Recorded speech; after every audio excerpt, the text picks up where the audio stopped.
কিয়ামতের ময়দানে আল্লাহ বলবে যারা গুণের মানুষ না ওদের ধর, ওদের জাহান্নামের শিকল লাগায় লাইনে দাঁড় করা। আমি ওদের বাম হাতে আমলনামা দিব। বাম হাতে যাদের আমলনামা দিবে, বেনামাজি গুনাহগার যাদের ইবাদতের গুণ নাই, আল্লাহ বলবে ওদের আমলনামা বাম হাতে দেওয়া মানে নিশ্চিত জাহান্নামে যাবে। আল্লাহ বলবে ডাইরেক্ট হাতে দেওয়া হবে না, এই নাফরমান বেঈমানের বুকের মাঝে ছিদ্র করে ফেল, ছিদ্র করিয়া বুকের থেকে বাম হাতটা ঢুকাইয়া পিঠের থেকে হাত বের কর, টান মেরে ফেরেশতারা সাথে সাথে বুকের ছিদ্র দিয়া বাম হাত ঢুকায়া পিছনে নিবে। আল্লাহ বাম হাতে পেছনে আমলনামা দিবেন। আর নাফরমানকে বলবে এই বেঈমান, ইকরা কিতাবাকা কাফা বিনাফসিকাল ইয়াউমা আলাইকা হাসিবা, পড় জীবনে কোথায় কি অন্যায় করছো সব দেখা, আমলনামায় হিসাব রেডি কর। ফেরেশতারা বলবে আল্লাহ মাথা এদিকে, হাত পেছনে, চোখ দুইটা সামনে, হাত পেছনে, আমলনামা পেছনে, পড়বে কেমনে? ও তো দেখে না। আল্লাহ আবার রাগ করবেন আর বলবে এই নাফরমান বেনামাজি বেপরদাওয়ালা বেঈমানের ঘাটটা ধইরা মোচড় দিয়া পেছনে ঘুরাইয়া দে। ফেরেশতারা বলা মাত্র 1 সেকেন্ড দেরি না, আল্লাহর অর্ডার পাওয়া মাত্র ঘাটটা ধরে মোচড় দিয়া পেছনে ফিরাবে। ও যুবক বাবারা, তোমার বিবেক যদি বলে আল্লাহর কোরআন সত্য, আমার এই কথাও কোরআনের বয়ান সত্য। ইয়া আইয়ুহাল্লাযীনা আমানু কু আনফুসাকুম ওয়া আহলিকুম নারা আকুদুহান নাস ওয়াল হিজারা আলাইহা মালাইকাতুন গিলাযুন শিদাদুল লা ইয়াসুনাল্লাহা মা আমারাহুম ওয়া ইয়াফআলুনা মা ইউমারুন।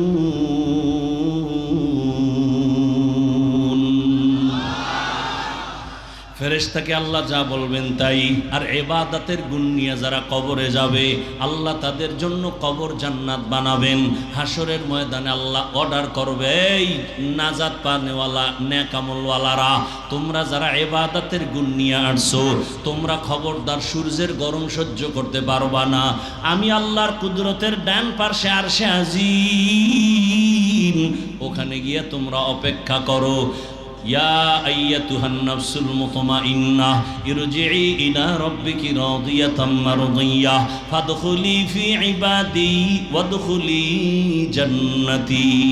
আগে জান্নাত না, আগে আমার মোহাব্বতের বান্দাদের কাফেলায় ঢোক, এরপরে হলো জান্নাত।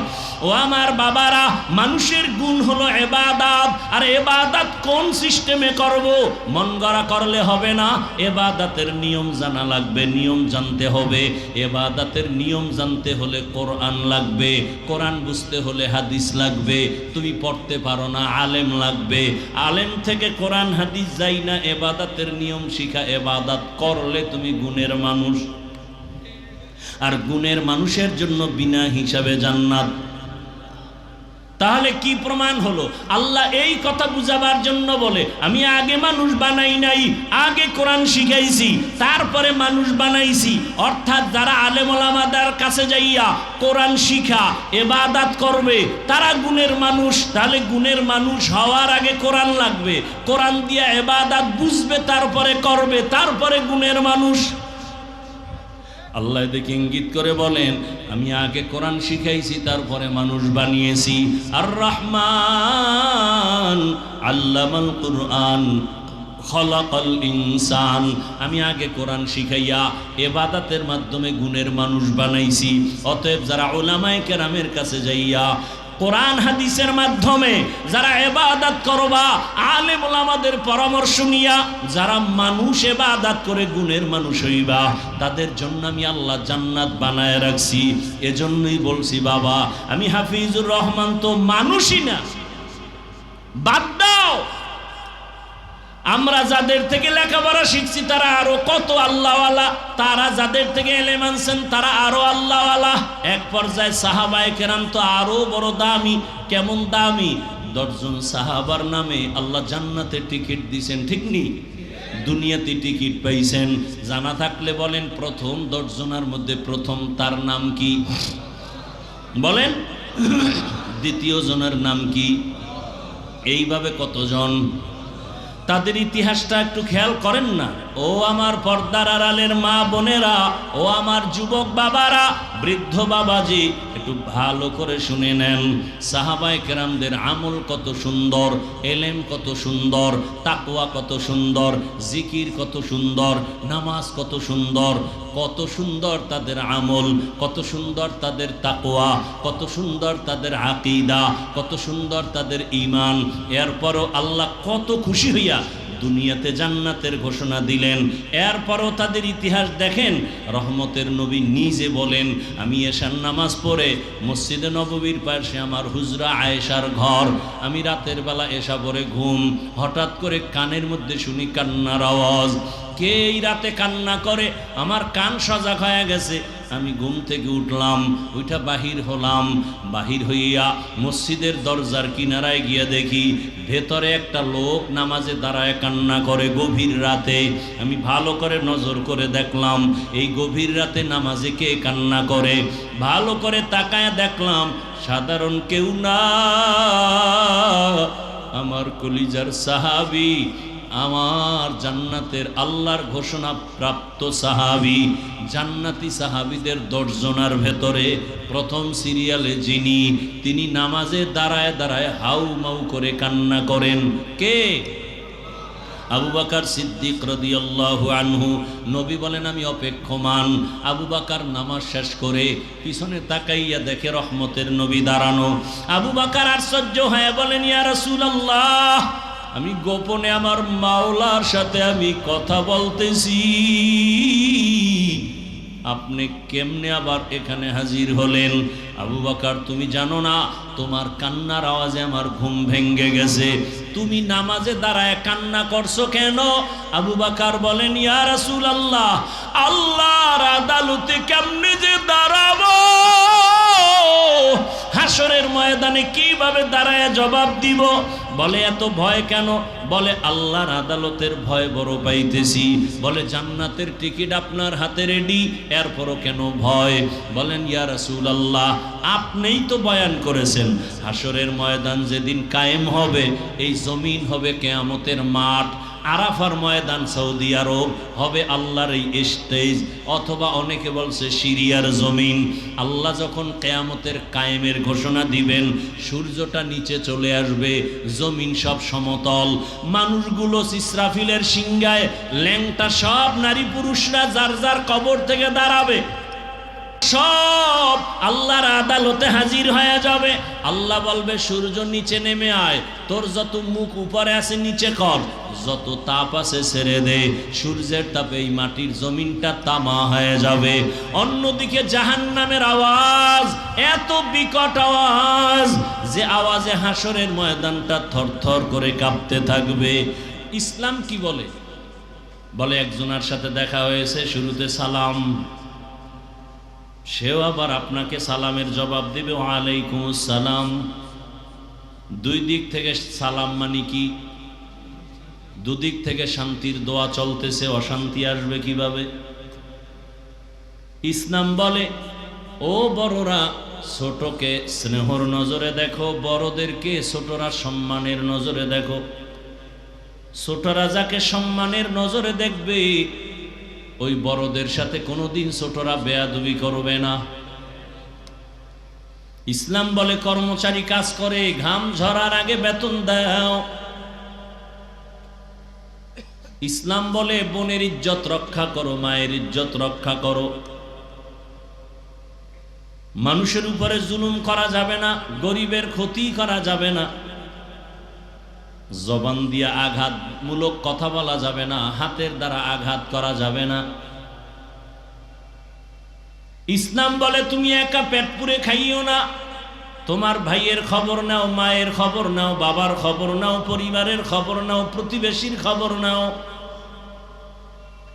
ধনীরা তোমার 100 টাকার থেকে 2.5 টাকা গরিবের দিয়ে দাও যাকাত।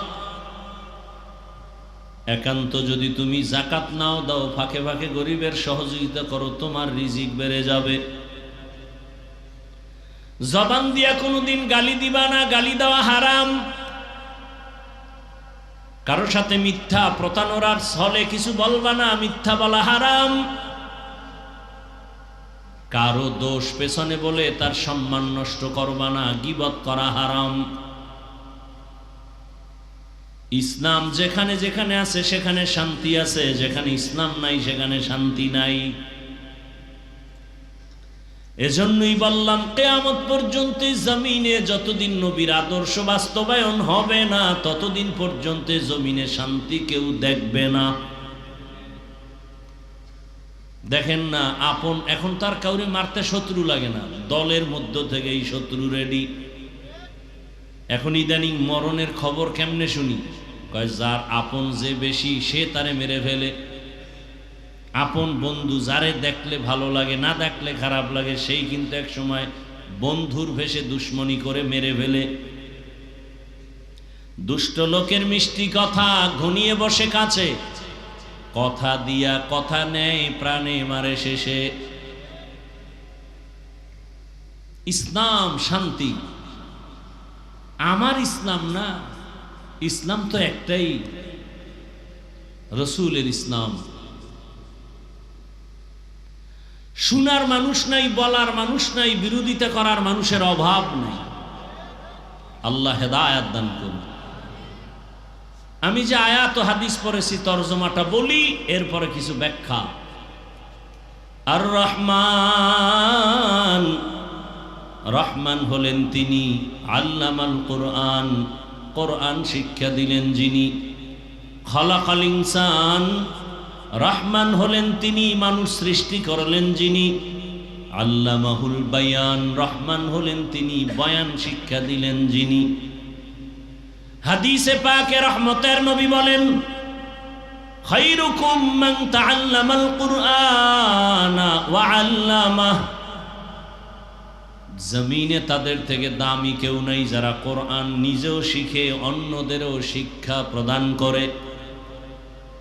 ডাইরেক্ট কোরআন শিখানো একটা, এটাও যেমন শ্রেষ্ঠ, আর একটা শিক্ষা হলো কোরআন বুঝার জন্য, ব্যাখ্যা শিখার জন্য আরো অনেক ইলম শিখি আমরা, এটাও শ্রেষ্ঠ মজলিসের অন্তর্ভুক্ত। ইভেন এই যে আমরা এখানে বসছি, এখানেও কোরআন হাদিসের শিক্ষা দেওয়া হচ্ছে, ক্লাস করানো হচ্ছে, এটাও ওই শ্রেষ্ঠ মজলিসের অন্তর্ভুক্ত। এজন্যই তো নবী বলেন এখানে বসা মাত্র জীবনের সকলের সবার সব গুনাহ মাফ। শুধু কি তাই, যতক্ষণে প্যান্ডেল মজলিস ভরা, অনবরত এখানে আল্লাহর রহমত অবতীর্ণ হতে থাকবে। রহমতের নবী বলেন ঘর থেকে যখন আপনারা বের হয়েছেন, প্রত্যেকের সাথে ৭০,০০০ ফেরেশতার একটা কাফেলা আল্লাহ দিয়ে দিয়েছেন। ওই ফেরেশতারা প্রত্যেকের সাথে আছে, আপনার মাগফিরাতের দোয়া করতেছেন। এখানে বসে ইসলামের একটা মাসআলা শিখবেন, ১০০ রাকাত নফল নামাজের সওয়াব পেয়ে যাবেন। অনেকগুলো ইসলামের বিধিবিধান মাসআলা শিখতে পারলে ১০০০ রাকাত নফল নামাজের সওয়াব পেয়ে যাবেন। আতিনা ফি দারে দুনিয়া না হাসান, আতিনা ফি দারে উকবা না হাসান, ইয়া গিয়াসাল মুস্তাগীসিন ইহদিনা লফতিখারা বিল উলুমে ওয়াল গিনা। হর গড়ি দে নেকো তু তৈয়ার হ্যায়, जो न मांगे उससे तू बेजार है।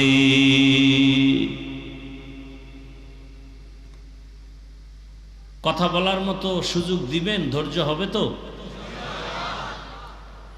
না দোয়ার আগে ভাগবেন? শুরুতেই কিন্তু কপালের বয়ান করেছি। কপাল 13টা বছর রহমতের নবীকে দেখলো, কাছে বসে খানা খাইলো, বয়ান শুনলো, কালেমা পড়ে নাই। এত বড় নিকৃষ্ট কপালওয়ালা বেঈমানের নাম কি জানেননি? জানেন না? গর্বা সুরত আদমি ইনসাবুদে আহমদবু জাহলো হামেক সাবুদে আদমিরা আদমিয়ত লাজিমাস আউদেরাগর বুনা বাসদহি জামাস।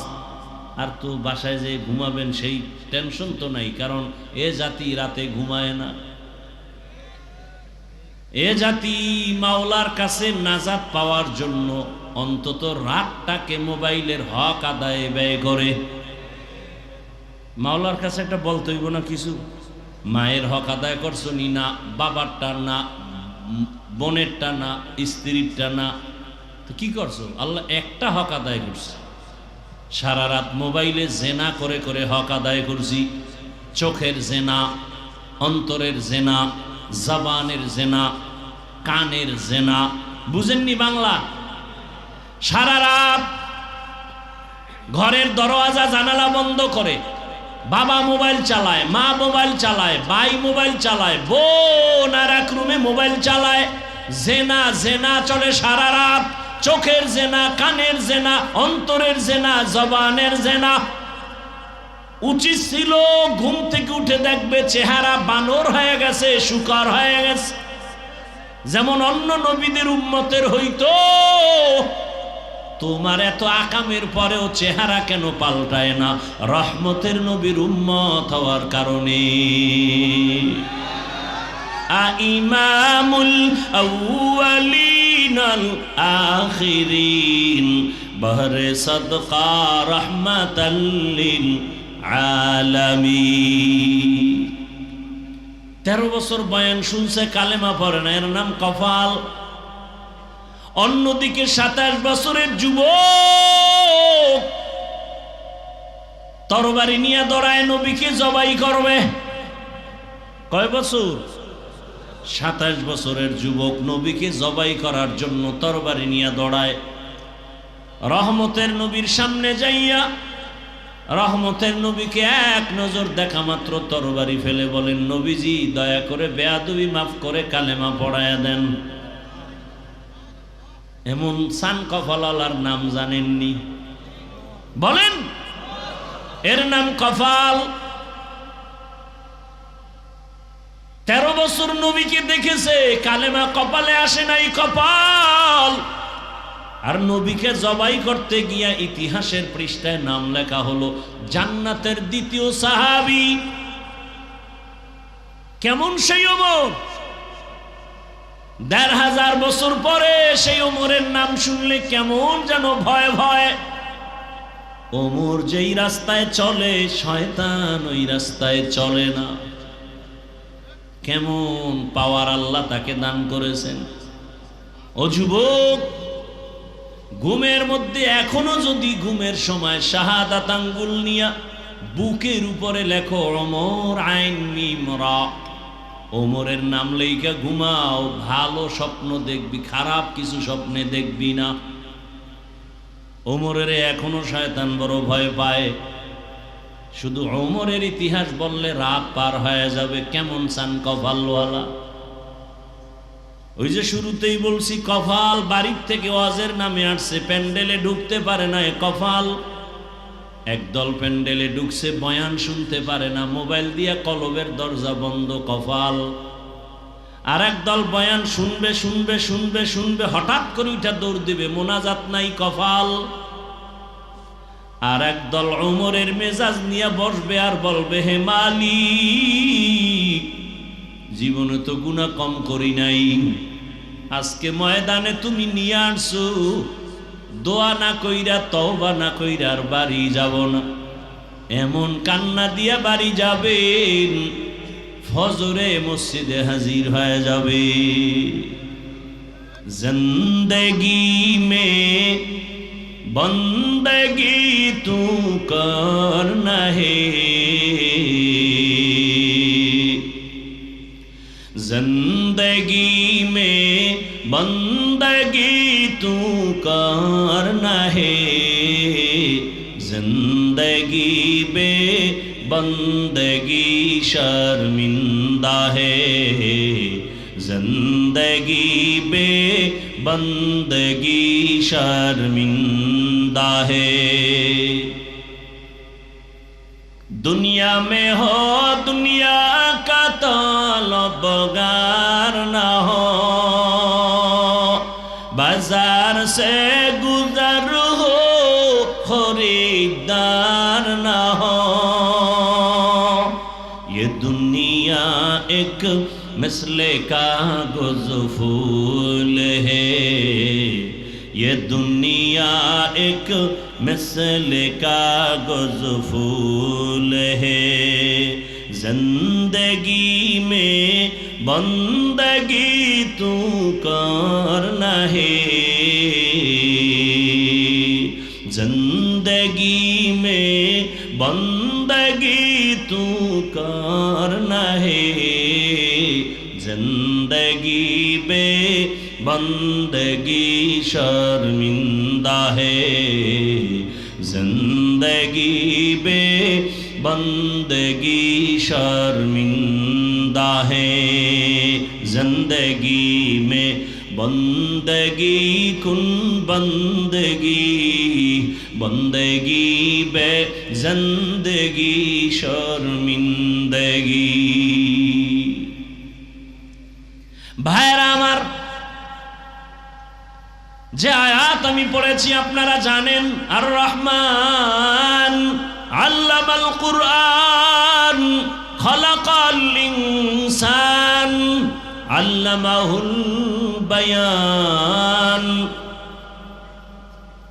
আয়াতের তরজমা শেষ, ব্যাখ্যায় ঢোকার আগে সামান্য একটু সময় নিচ্ছি, ভূমিকায় দু চারটি কথা শুনেন।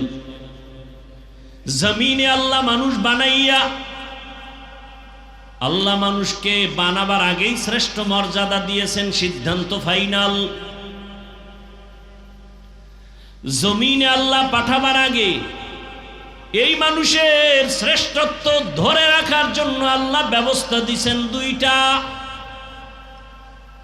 এক ব্যবস্থার নাম রিজালুল্লাহ, আর এক ব্যবস্থার নাম কিতাবুল্লাহ। ব্যক্তি আর কিতাব, এই দুইটা ব্যবস্থা যারা গ্রহণ করে ধরে রেখে চলবে তারা দুনিয়ায় বাদশা, পরকালেও বাদশা। ব্যক্তিও মানতে হবে, কিতাবও মানতে হবে। ব্যক্তিদের মধ্যে শ্রেষ্ঠ ব্যক্তি রহমাতুল লিল আলামিন, আল্লাহর দেওয়া যত কিতাব আছে শ্রেষ্ঠ কিতাব হলো কুরআনুল কারীম। রহমতের নবী জমিনে আসছেন, আল্লাহ শ্রেষ্ঠ ব্যক্তি পাঠাইছেন, কিন্তু শ্রেষ্ঠ কিতাব এখনো দেন নাই।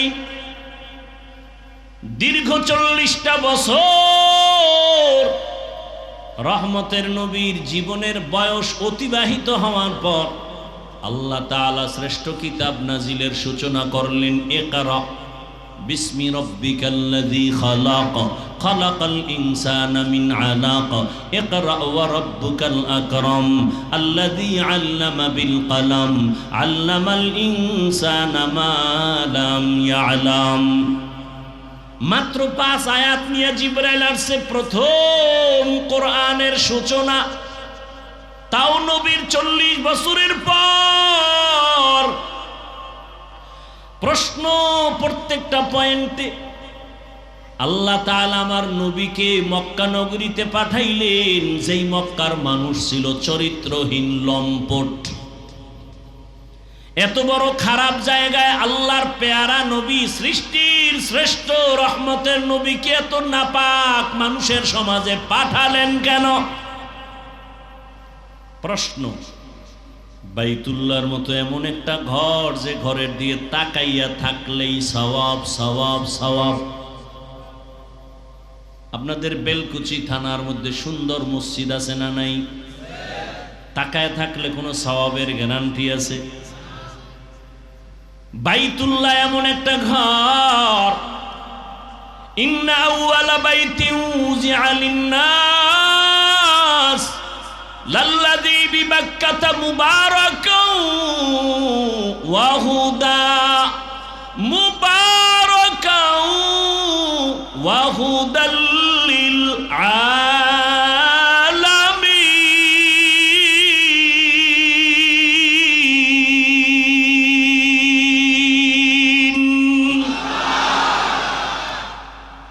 জমিন আল্লাহ বানায় প্রথম একটা ঘর বানাইলেন বাইতুল্লাহ। জমিনে কিচ্ছু নাই, কোনো প্রাণী নাই, জমিন আল্লাহ বানায় প্রথম বানালেন ঘর, নাম কি? আর জোরে বলেন। ইবাদতের ঘর, হেদায়েতের ঘর, বসবাসের ঘর না ইবাদতের ঘর বানাইছেন মানুষের জন্য। কার জন্য? মানুষের জন্য ঘরটা বানায় দিছেন ইবাদতের ঘর। মানুষ আইসা দুনিয়ায় থাকবে, বসবাসের ঘর না বানাইয়া ইবাদতের ঘর আগে বানাইলেন কেন? শুধু কেন কেন বলছি, জবাব হবে না। এত দামি ঘর,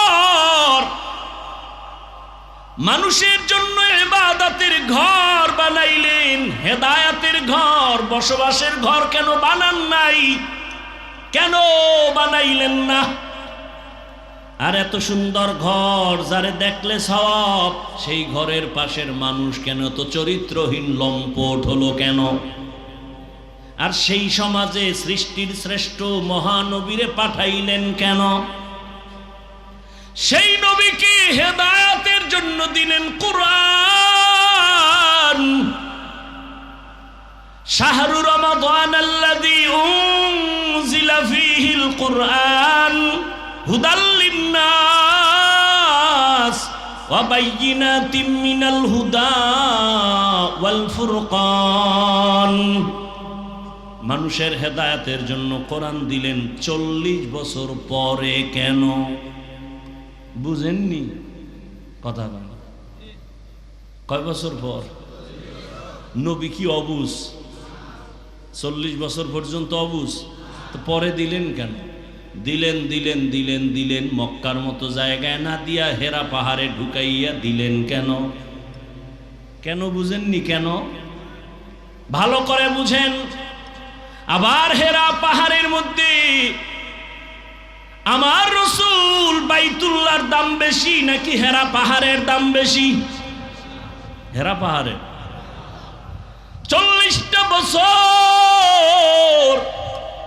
বেশিরভাগ সময় নবী বাইতুল্লাহ থেকে দূরে গিয়া হেরা পাহাড়ের গুহায় সময় কাটাচ্ছেন।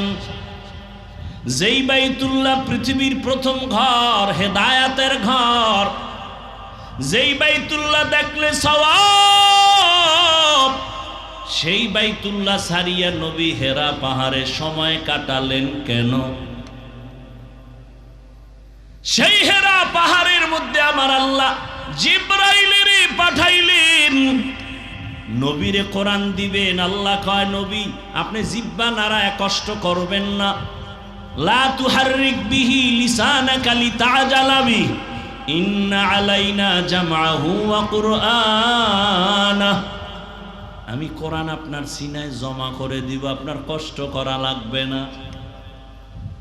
সেই নবীকে জিব্রাইলের দিয়া সিনার সাথে সিনা লাগায়া জোরে জোরে চাপ দিয়া নবীর জ্বর উঠাইলেন কেন? কয় চাপ? শুনেন নাই কোনোদিন? কয় চাপ? 3 চাপ। এমন জোরে শেষ চাপ, নবীর জ্বর। বুখারী শরীফের বারাত, নবী বলেন আমার উপরে মরণের কষ্ট শুরু। চাপ দিবেন কেন? চাপ দিবেন কেন? আল্লাহ নিজে কয় আমি সিনায় জমা করে দিব। চাপ দিবেন কেন? দিছেন 3 বার দিছেন কেন? দিছেন জোরে দিলেন কেন? নবীরে অসুস্থ বানাইলেন কেন? কারণ আছে না নাই? ইলমেরা এজাজ করদন বেহিসাব খলকেরা দাদন জওয়াবে বাসওয়াব হক না দারদ দোস্তে খলকা জারেরা নিস্তে ই খসলত একে দিনদারেরা। কেন কেন মনে রাখবেন, হুজুরদের থেকে জবাব শুনে নেবেন। এই কেনর জবাব দিতে আমার 3.5 ঘন্টা লাগছে কুয়াকাটা আমার বাড়ির এক বয়ানে। খালি কেন কেন কেন, এরপরে জবাব শুরু। ভাইরা আমার, আল্লাহ নবীকে কোরআন দিলেন 40 বছরের পর। নবী বসে নাই, দাওয়াত শুরু হয়ে গেল। এতদিন নামাজের কথা নাই, রোজার কথা নাই, তেলাওয়াত নাই, যাকাতের কথা নাই, কোরআন আসছে, দাওয়াত শুরু। নবী ঘুরেন আর বলেন, কুলু লা ইলাহা ইল্লাল্লাহ তুফলিহুন, মান ক্বালা লা ইলাহা ইল্লাল্লাহ দাখালাল জান্নাহ। এক আল্লাহর ইবাদত করো। কয় আল্লাহ? এক আল্লাহর ইবাদত করো। ইয়া আইয়ুহান নাস উবুদু রাব্বাকুমুল্লাযী খালাকাকুম ওয়াল্লাযীনা মিন ক্বাবলিকুম লাআল্লাকুম তাত্তাকুন। ভাল লাগে না? না কি কইলে ভাল লাগবে আমারে শিখাইয়া দাও। এই উত্তরবঙ্গের মানুষের বয়ান কোন লাইনে করলে ভাল লাগবে বলো? আমি সব লাইন পারি, খেলে আমারে বলো। আমি শুরুতে এত কথা কইয়া বেড়া দিলাম, এরপরও শয়তান বিজয় হয়ে যাইতেছে। শয়তান খালি খোঁচা দিতেছে, আর কত উঠ। এক শয়তান পাশে বসা, আর এক শয়তান বডির ভিতরে, আর এক শয়তান প্যান্ডেলের বাইরে। বাইরের শয়তানের নাম জিন শয়তান, আশেপাশের সন্তানের নাম মানুষ শয়তান, শরীরের মধ্যে যেটা আছে এটার নাম নফস শয়তান। দুই শয়তানে লড়াইতেছে, আর কত উঠ। পরে মোবাইলে শুনে নিস। আবার অনেকের সাথে আবার টাইম দেওয়া না, রাত্র 12টার পরে মিস কলের জবাব দিতে হবে আজকে। আল্লাহ হেদায়েত দান করুন। ও গো নবীর উম্মতেরা,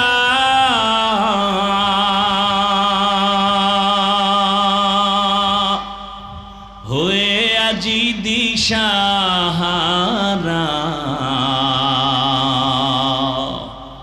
কোরআন হাদিসের চলো যখন যাহা চায় মনে, নবী বিনে কে তরাবে পুলসিরাত মিজানে, নবী বিনে কে তরাবে পুলসিরাত মিজানে। উম্মতের কান্ডারি নবী,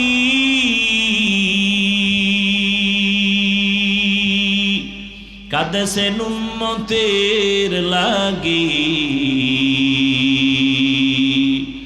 এখনো কাঁদেন নবীজি শুয়ে মদিনার পানে,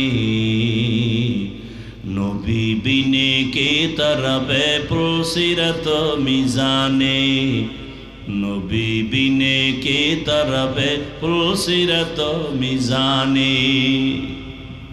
বাসায় গিয়ে ঘুমাবেন এখন? এত ফারাফারি করেন কেন? এখানতে বেরোইলেই গুনাহ শুরু। এখান থেকে বের হলেই আজকে ফজর পড়ে নাই, আশেকের রসুল টাক্কা আশেকের রসুল বয়ে রয়েছে। ফজর পড়ে নাই, জহুর পড়ে নাই, আসর পড়ে নাই, মাগরিব পড়ে নাই। আজকে ফজর পড়বে কিনা তারও কোনো খবর। সব তাজা আশেকের রসুল। অথচ রহমতের নবী বলেন, বেঈমান আর মুমিনের মাঝখানে প্রাচীরের নাম নামাজ। বেঈমানেরা নামাজ পড়ে না, মুমিনেরা নামাজ ছাড়ে না।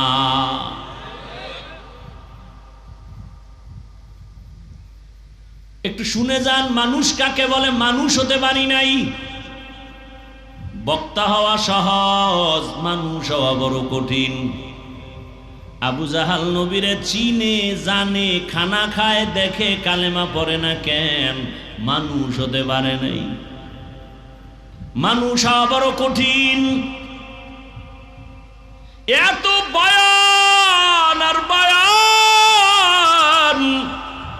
দাওয়াত ও তাবলীগের বয়ান, পীর মাশায়েখের বয়ান, আমগো বক্তাদের বয়ান, এরপরেও কেন মসজিদে মুসল্লি নাই? আসল কাজ হলো মানুষ নেই। সব একটাই মেহনত। মানুষ যেদিন হবে, মাওলানা হওয়া লাগবে না, মুফতি হওয়া লাগবে না। মানুষ যদি হতে পারো, বিনা হিসাবে জান্নাত। রহমতের নবী দাওয়াত দিতেছেন, এক আল্লাহর ইবাদত করো। কিছুদিন পর নবী আবার দাওয়াত দিতে যায় আর কয় তোমরা রহমানের ইবাদত করো। মক্কার বেঈমানেরা কয় আব্দুল্লাহর ছেলে মুহাম্মদ, এতদিন বললি আল্লাহর ইবাদত করব, এখন আবার রহমানের কথা বলো কেন? তোর আল্লাহ দুইজন নি? কয় না না না, দুইজন না। কয়জন? কয় একজন। তো জবাব দে, মানির রহমান, রহমান আবার কে? নবী বলেন অপেক্ষা কর, আমার আল্লাহ রহমান কে? জবাব দিয়া আল্লাহ বলে নবী ওদের জানায় দেন আমি রহমানকে। আর রহমান আল্লামাল কুরআন,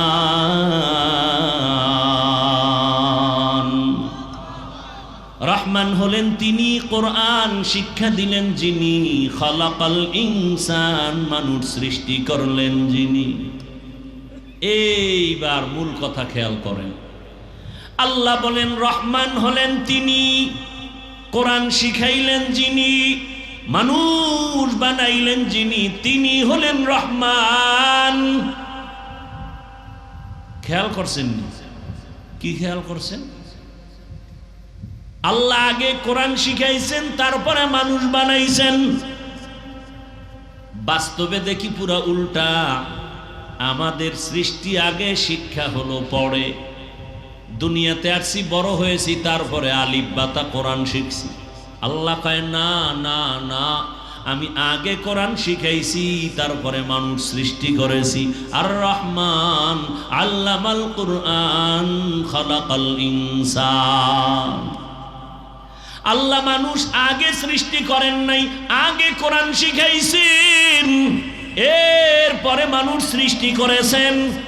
আল্লাহ যতই বলেন, আমরা বাস্তবে তো দেখি যেটা চোখের সামনে, আমরা আগে কোরআন শিখি নাই, আমরা আগে জন্ম নিয়ে বড় হয়ে তারপরে কোরআন শিখছি। ও আল্লাহ গো, আপনি কেন উল্টা বললেন আমাদের সামনে?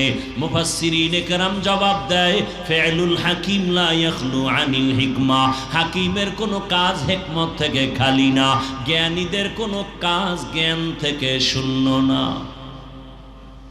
আল্লাহ কেন বললেন? এর কারণ আল্লাহর আদালতে সব মানুষের কোনো দাম নাই, সব মানুষ জান্নাত পাবে না। বলে কোন মানুষ পাবে, কোন মানুষ পাবে না? জমিনে একদল মানুষ হলো বংশগত মানুষ, আর একদল মানুষ হলো জন্মগত মানুষ, আর একদল মানুষ হলো গুণের মানুষ। কয় দল হইল? জন্মগত মানুষ জান্নাত পাবে না, বংশগত মানুষের শুধু এই পরিচয় জান্নাত পাবে না, একমাত্র গুণের মানুষ পাবে জান্নাত। বংশগত মানুষ মানে আদম নবীর বংশে যারা আসছে, আদম নবীর বংশে তো হিন্দুরাও আসছে, বৌদ্ধরাও আসছে, সব নাকি হিন্দুরা অন্য নবীর? সব আদম নবীর বংশে। এই পরিচয়ে যদি জান্নাত পায়, বিধর্মীরাও জান্নাত পাবে? পাবে? পাবে না। অতএব বংশগত মানুষের পরিচয়ে জান্নাত হবে না। আমার আব্বা জানের ঔরসে আমার জন্ম, আমার আব্বা জান জন্মগত আমার বাবা, আমি তার জন্মসূত্রে সন্তান, এই পরিচয়ে জান্নাত পাওয়া যাবে না। আমার বাবার জন্মে আমি মানুষ হইতে পারি না, আমি একটা মানুষের সুরত ধারণ করে আসছি। আল্লাহ কয় আমার কাছে একমাত্র গুণের মানুষ জান্নাত পাবে। এবার গুণের মানুষ কাকে বলে শুনবেন তো, নাকি না অধৈর্য হয়ে যাইতেছেন? গুণের মানুষ কাকে বলে শুনেন, ভালো একটা মূলনীতি মনে রাখবেন আজীবন। কোনো বস্তু যদি বানায়, বানানেওয়ালা কোনো কাজের জন্য বানায় নাকি এমনি? কাজের জন্য বানায়। ভালো করে মনে রাখবেন এই মূলনীতি, উসুল। কোন বস্তু বানানেওয়ালা যেই কাজের জন্য বানাবে, ওই কাজ হলো ওই বস্তুটার গুণ, ওই কাজ। যেমন আমার সামনে মাউথ আছে, কথা বলি, মেশিনে আমার কথা টান দিয়া হর্ন থেকে কথাগুলো ইউনিটের মাধ্যমে বের করতেছে। এক কথায় এই মাউথ, এই মেশিন, এই মাইক বানাইলো কেন? বলে আওয়াজ দেওয়ার জন্য। তাহলে মাইকের কাজ কি? আওয়াজ না দেওয়া না দেওয়া? তাহলে এই বস্তুটা বানাইছে আওয়াজ দেওয়ার জন্য, এই মাইকের গুণ হলো আওয়াজ দেওয়া। বাতিওয়ালা বাতি বানানো কেন বানাইলো? অন্ধকার করার জন্য। কি কাজ? আলো দেওয়ার জন্য। তো বাতির গুণ কি? আলো দেওয়া।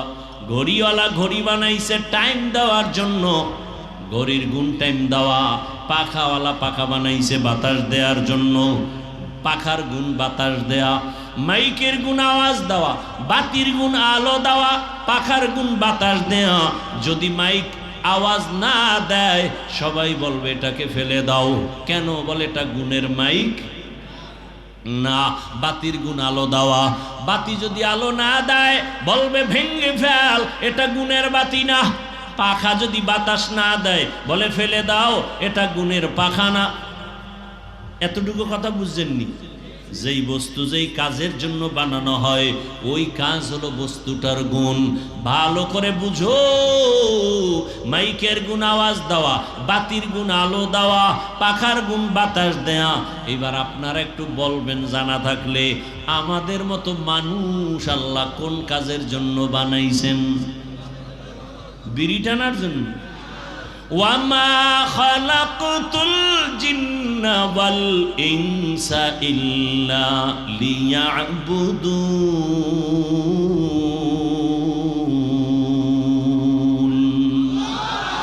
মা খালাকতুল জিন্না ওয়াল ইনসি বাখা জুজ ইবাদাত নিস্তে মাকসুদ আজ্জাহা। মানুষের কাজ হলো ইবাদত। মানুষের কাজ কি? তাহলে মানুষের গুণ কি? গেছে এক কথা। একটু একটা শব্দ ঘুরে গেছি, মনে হয় আসমান মাথায় ঘুরে গেছে। মানুষের কাজ ইবাদত।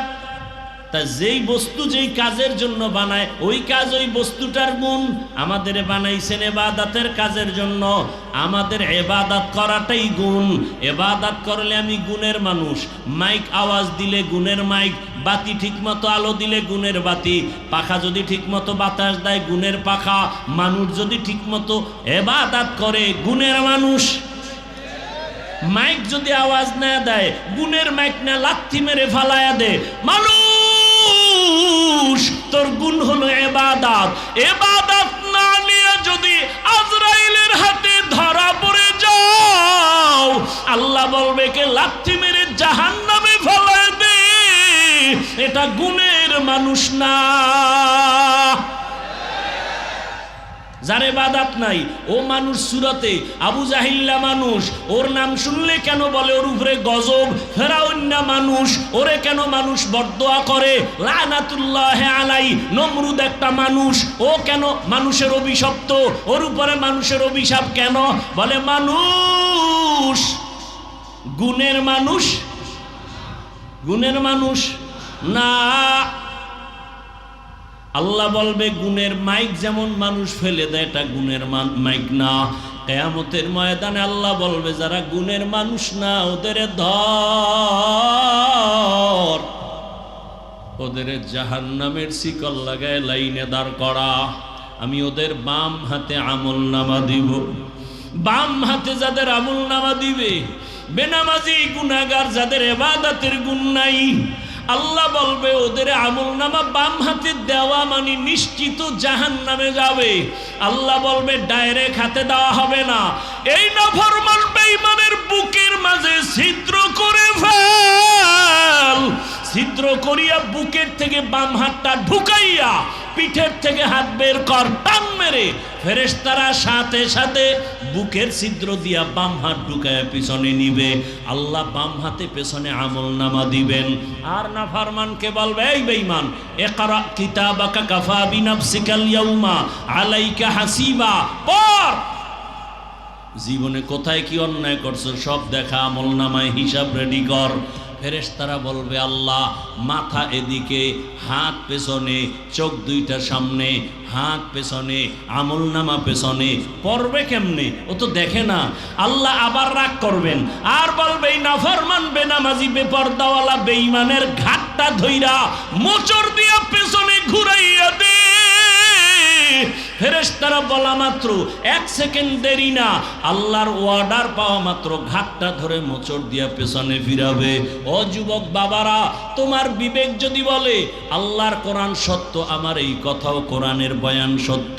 ইয়া আইয়ুহাল্লাযীনা আমানু কু আনফুসাকুম ওয়া আহলিকুম নারা আকুদুহান নাস ওয়াল হিজারা আলাইহা মালাইকাতুন গিলাযুন শিদাদুল লা ইয়াসুনাল্লাহা মা আমারাহুম ওয়া ইয়াফআলুনা মা ইউমারুন।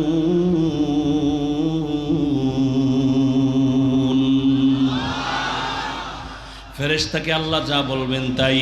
আর ইবাদতের গুণ নিয়ে যারা কবরে যাবে, আল্লাহ তাদের জন্য কবর জান্নাত বানাবেন।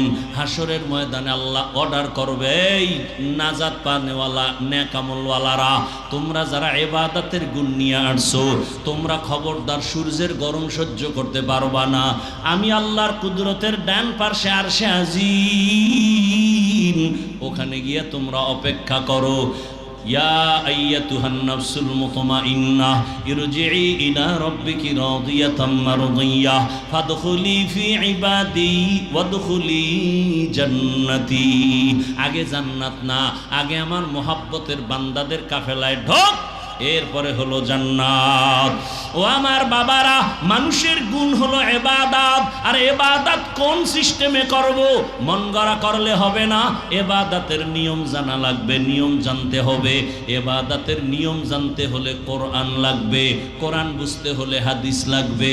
তুমি পড়তে পারো না, আলেম লাগবে, আলেম থেকে কোরআন হাদিস যাই না, ইবাদতের নিয়ম শিখা। ইবাদত করলে তুমি গুণের মানুষ, আর গুণের মানুষের জন্য বিনা হিসাবে জান্নাত।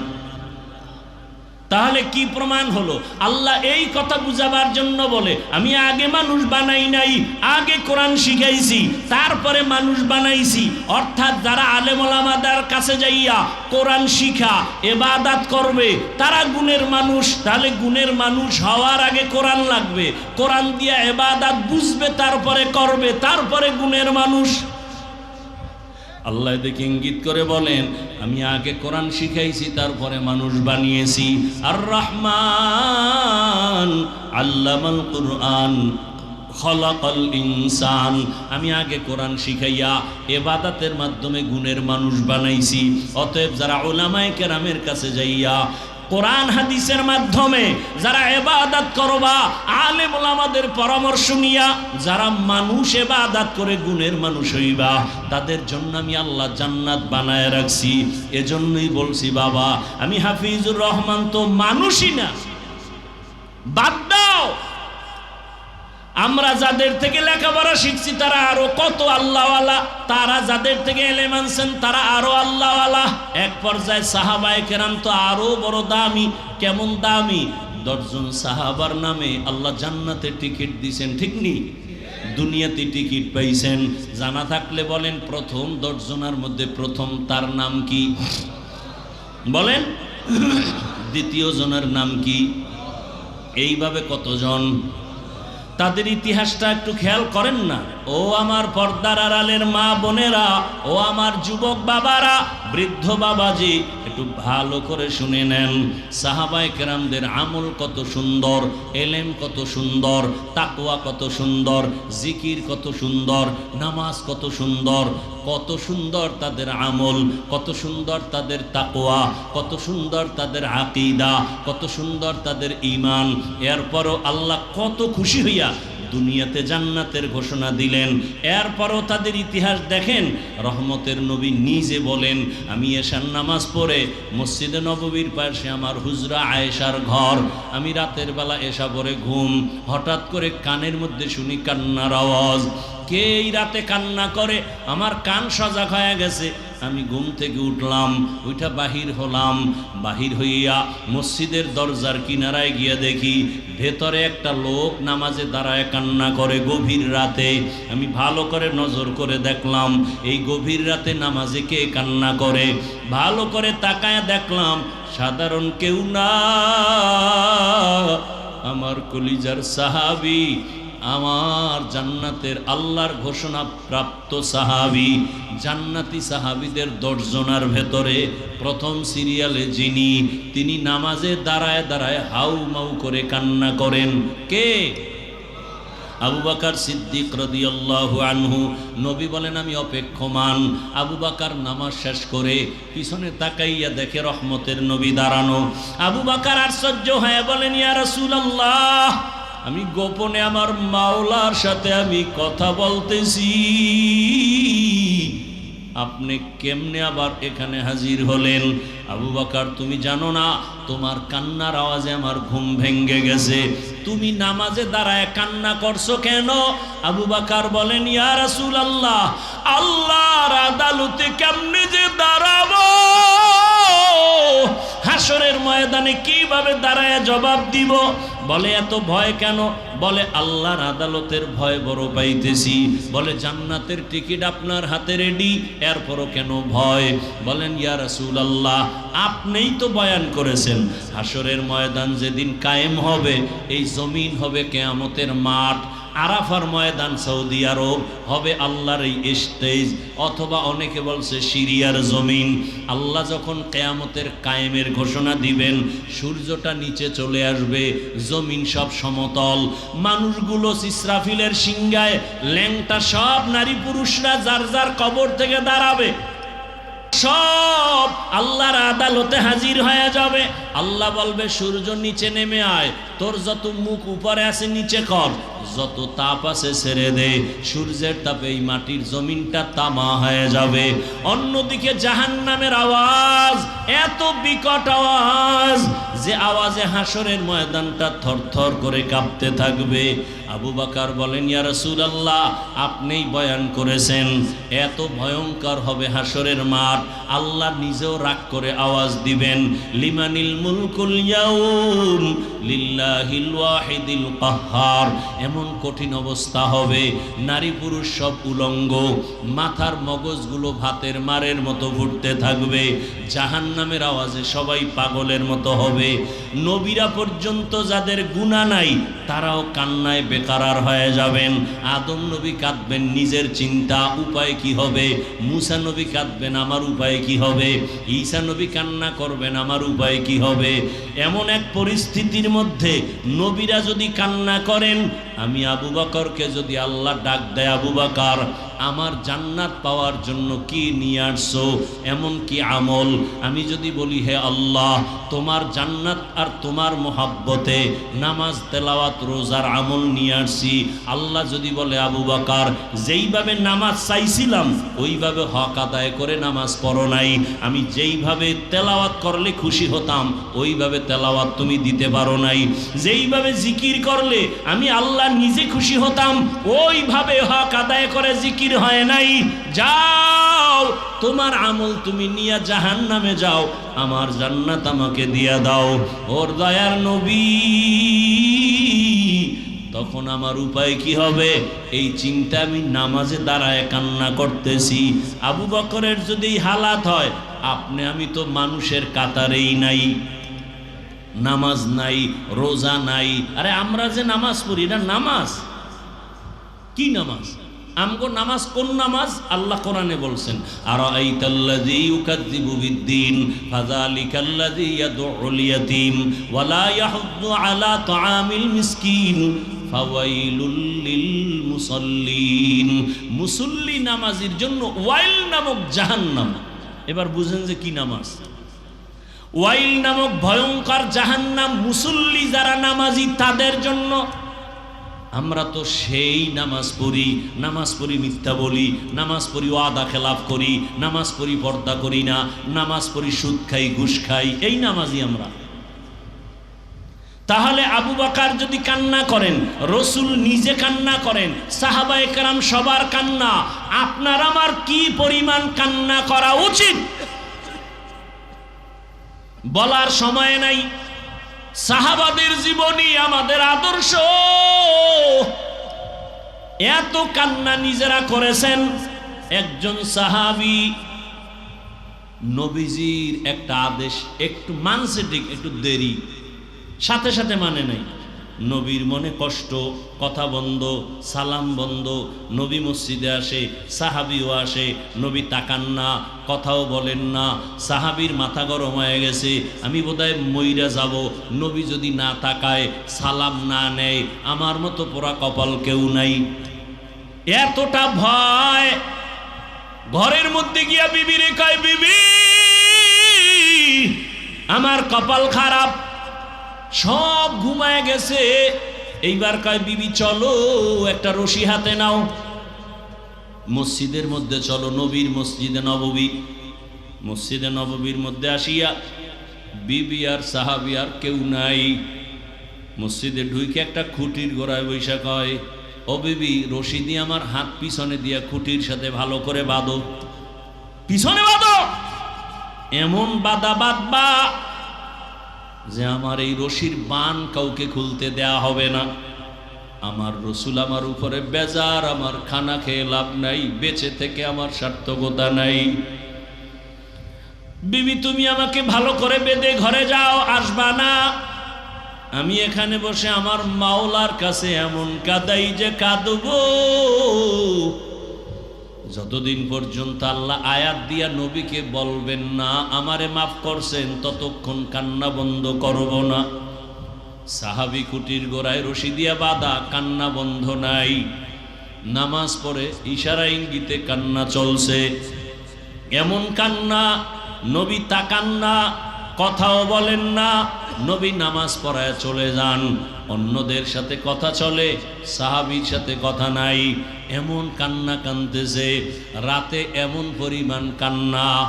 অনেক দিন পর আল্লাহ পাক আয়াত দিয়া ওই সাহাবীর নামে ঘোষণা দিলেন, ওকে মাফ করে দিলাম।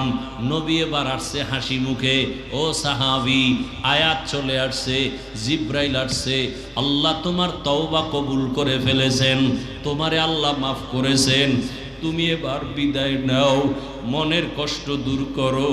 সাহাবী কাঁদেন আর বলেন, ইয়া রাসূলুল্লাহ, আমার রশির বান আপনি না খুললে আমি কাউকে খুলতে দিব না।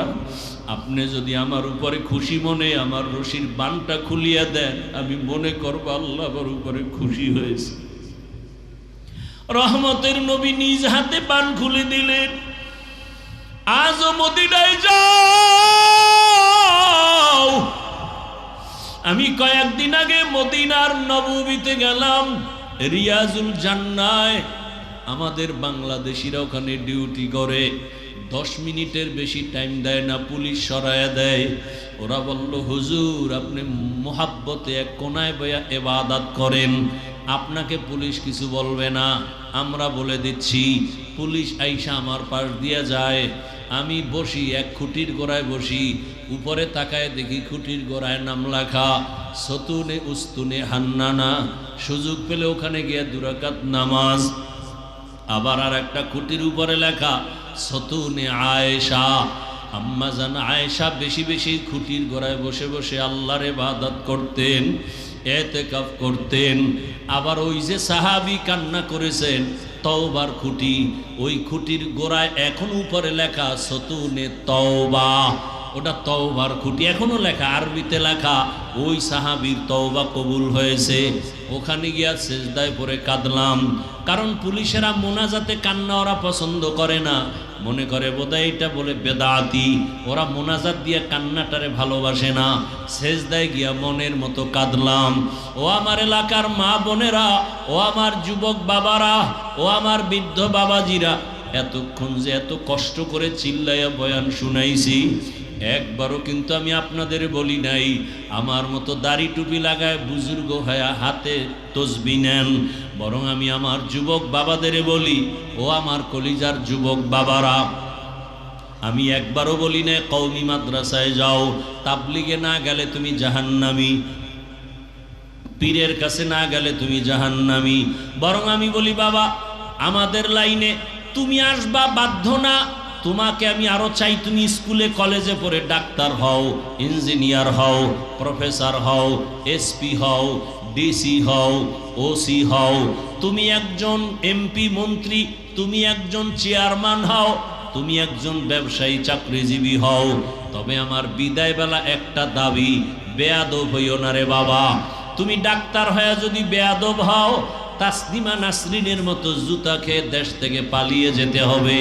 মরণের পরও লাশটা জন্মভূমিতে আসবে না।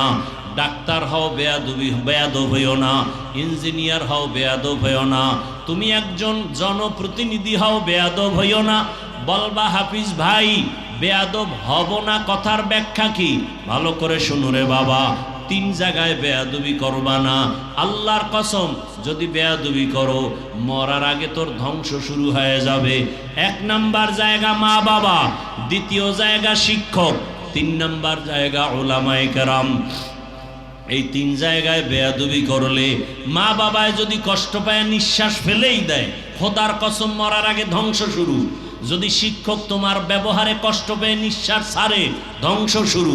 আলেম ওলামা যদি তোমার ব্যবহারে কষ্ট পাইয়া নিঃশ্বাস ছেড়ে দেয়, খোদার কসম ধ্বংস মরার আগে শুরু। অনুরোধ করে বলছি, তোমার মতো কত যুবক আছে জেনারেল লাইনে পড়ে, জীবনে মাদ্রাসায় যায় নাই, অথচ স্কুলে পড়িয়াও নামাজ ছাড়ে না, কলেজে পড়িয়াও নামাজ ছাড়ে না। মিথ্যা বলছি? তোমার কপালে কারো বরদোয়া লাগছেনি, না হয় তুমি পারো না কেন? মা বাবার বরদোয়া লাগাইছো নি, না হয় তুমি নামাজ পড়ো না কেন? তোমার মতো যুবক র্যাব, আর্মি, পুলিশ, বিডিআরের চাকরি করে, নামাজ পড়ে, বলো তুমি পারো না কেন?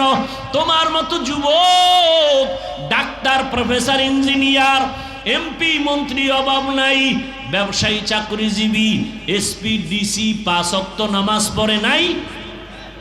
তোমার মতো যুবক রাস্তায় গাড়ি চালায়, নামাজ বাদ দেয় না, বলো তুমি কেন পারো না? তোমার মতো যুবক নদীর মধ্যে মাছ ধরে, নামাজ ছাড়ে না। তোমার মতো যুবক কৃষি কাজ করে, শ্রমিকের কাজ করে, নামাজ বাদ দেয় না, বলো তুমি কেন পারো না? তুমি কি মনে মনে ভাবছো হুজুরেরা মিথ্যা কয়? মনে মনে ভাবছো কোরআন মিথ্যা? একটা প্রমাণ দে, এখন দাড়ি কেটে ফেলবো, দুনিয়ার সব কোরআন জ্বালায় দিব, যদি একটা ভুল বের করে দিতে পারো। পারবা? পারবা না। বরং তোমার বড়রাও অপচেষ্টা করে পারে নাই। অতএব তোমার হাতে পায়ে বিনয়ের সাথে অনুরোধ করে ধরে বলি, আর নামাজ ছাড়িও না। জীবনে মনের ঝাল মিটা এত গুনাহ কম করো নাই। মনে শখ লাগছে নামাজ পড়বা না, পড়ো নাই। মনে শখ আসছে দাড়ি কাটবা, কেটেছো। মনে শখ লাগছে পার্কে যাবা, দৌড়ায় গেছো। মনে শখ লাগছে সারা রাত মোবাইলে গুনাহ করবা, করেছো। এখনো কি তওবা করবা না? ও পর্দার আড়ালের মা বোনেরা, আপনার মতো কত মা, কত বোন এই এলাকায় এখনো আছে, পর্দা করে, নামাজ পড়ে নাই, মোবাইলে সময় নষ্ট করে না, স্বামীর মাল হেফাজত করে। আম্মা জানেরা, বোনেরা, আপনারা কেন নামাজ পড়তে পারেন না? কয়দিন আর মার্কেটে ঘুরিয়া নিজের ইজ্জত নষ্ট করবেন? একটা সন্তানকে আদর্শ ডাক্তার বানায় যান, আদর্শ ইঞ্জিনিয়ার বানায় যান, আরে আদর্শ কোরআন পড়নেওয়ালা বানায় যান। আপনার সন্তান যদি আপনার আদর্শ পাইয়া সুন্দর ব্যবহার দেয়, কোরআন শিখতে পারে, ডাক্তার হইয়াও কোরআন তেলাওয়াত করবে, নামাজের সময় নামাজ আদায় করবে, আপনাদের জন্য দোয়া করবে, ওলামায়ে কেরামের সাথে সুন্দর আচরণ করে চলবে, এমন ডাক্তার হতে পারলে আপনার সন্তানও ধন্য, আপনার জীবনও ধন্য। এরে আম্মা জানেরা, কয়দিন আর দুনিয়ায় বাঁচবেন? এমন একটা দিন নেই গাড়ির নিচে, পানির নিচে যুবকের লাশ দেখা যায় না, ঘুমের বিছানায় লাশ। কোন দিন মরণ হবে জানা নাই। এখনো সময় আছে, তওবা করেন। মনেরে বুঝান রে মন, জীবনে কত স্বাধীনভাবে চলছি আর গুনাহ করেছি। আজকে থেকে তৈরি হয়ে গেলাম, আমার মতো নারী যদি নামাজি থাকে আমি কেন পারবো না? আমার মতো নারী যদি স্বামীর খেদমত করে আমি কেন পারবো না? আমার মতো নারী যদি মোবাইল না চালায় আমি কেন পারবো না? আমি একটা ভালো সন্তানের মা হইয়া কবরে যাই, পারলে আলেমের মা হইয়া যাই, পারলে হাফেজে কোরআনের মা হইয়া যাই। যদি জেনারেল লাইনেও সন্তান থাকে, অন্তত আদর্শওয়ালা সন্তানের মা হইয়া কবরে যাই। আপনার জীবন ধন্য।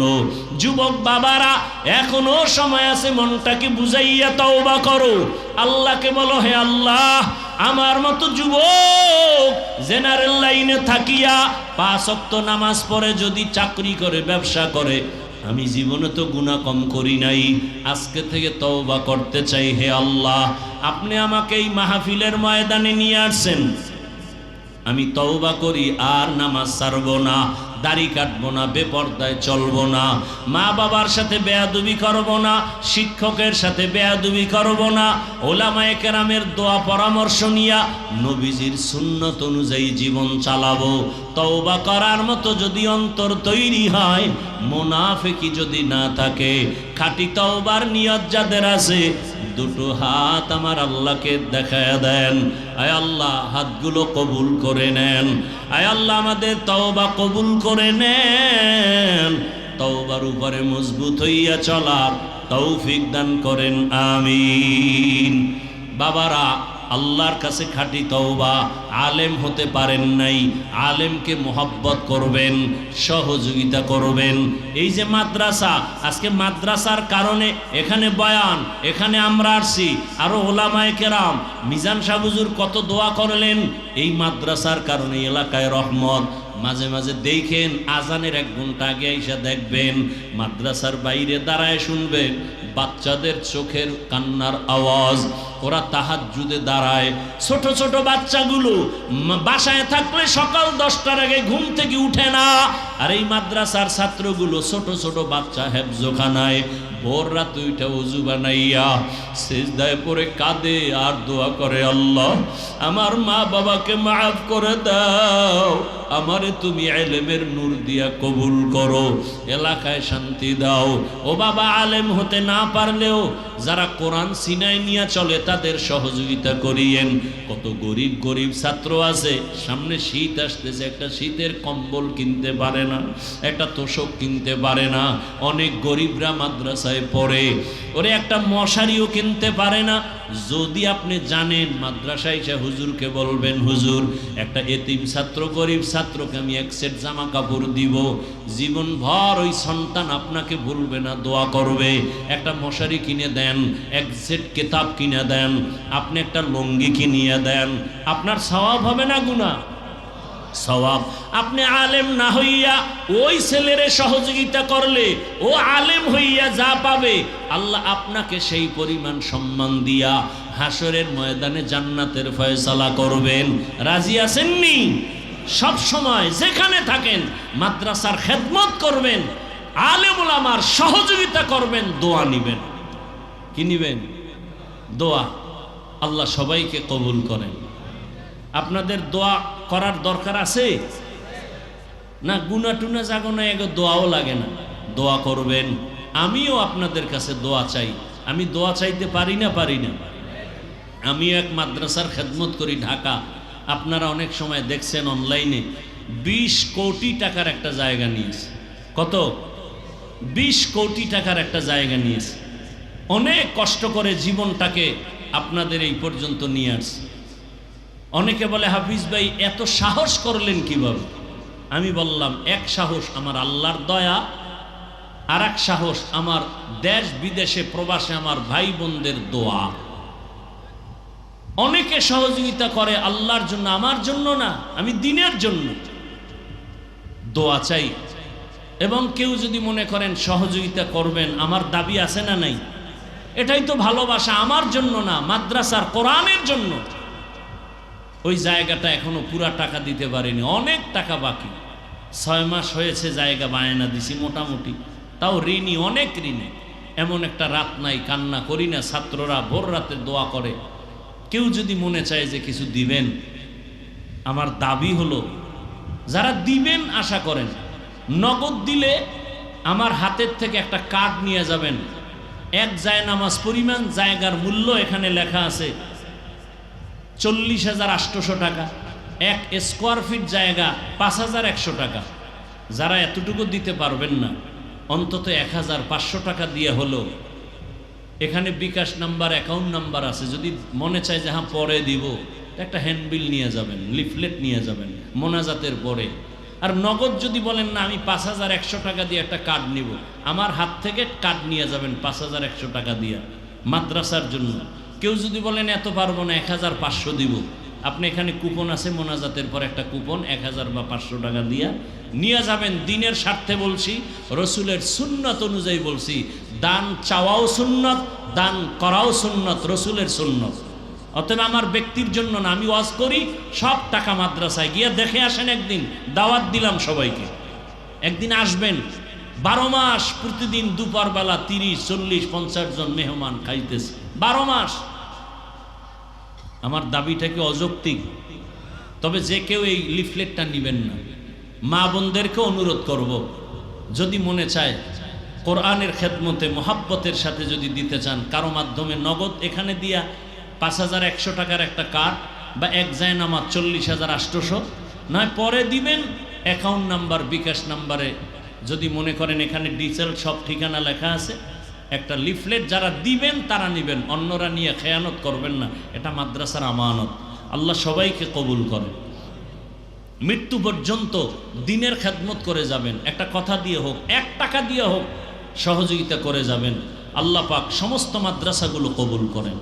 ছাত্র, উস্তাদ, উলামায়ে কেরাম, এলাকাবাসী, মুরব্বী, মুহিব্বিন, মুতাআল্লিকিন, আল্লাহ সবাইকে কবুল করেন। আলহামদুলিল্লাহি রাব্বিল আলামিন, ওয়াসসালাতু ওয়াসসালামু আলা সাইয়্যিদিল